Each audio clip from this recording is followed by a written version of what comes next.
வணக்கம்.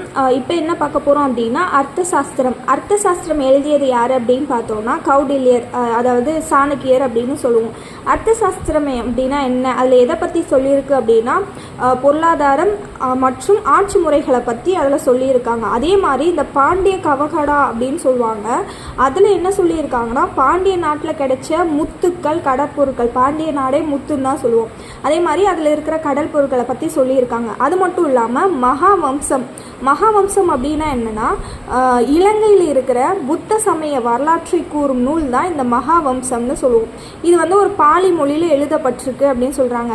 அங்கே இருக்கிற புத்த சமயத்தை பற்றியும், அது மட்டும் இல்லாமல் இங்கே தென்னிந்தியாவில் முக்கியமாக தமிழ்நாட்டில் வணிகர்கள் குறித்தும் குதிரைகள் குறித்தும் இந்த நூல் மகாவம்சம் சொல்லுதுன்னு பார்த்தோம். ஃபஸ்ட்டு அர்த்தசாஸ்திரம், பொருளியல் மற்றும் ஆட்சி முறைகளை சொல்லுது. அடுத்து ரெண்டாவது பாண்டிய காவடகா, அது பார்த்திங்கன்னா முத்துக்கள், கடற்பொருட்களை பற்றி சொல்லுது. நெக்ஸ்ட்டு மகாவம்சம் புத்த சமயத்தை பற்றியும் தென்னிந்தியாவில் குதிரை வணிகர்களை பற்றியும் சொல்கிற ஒரு விஷயம். ஓகேவா, நோட் பண்ணிக்கோங்க.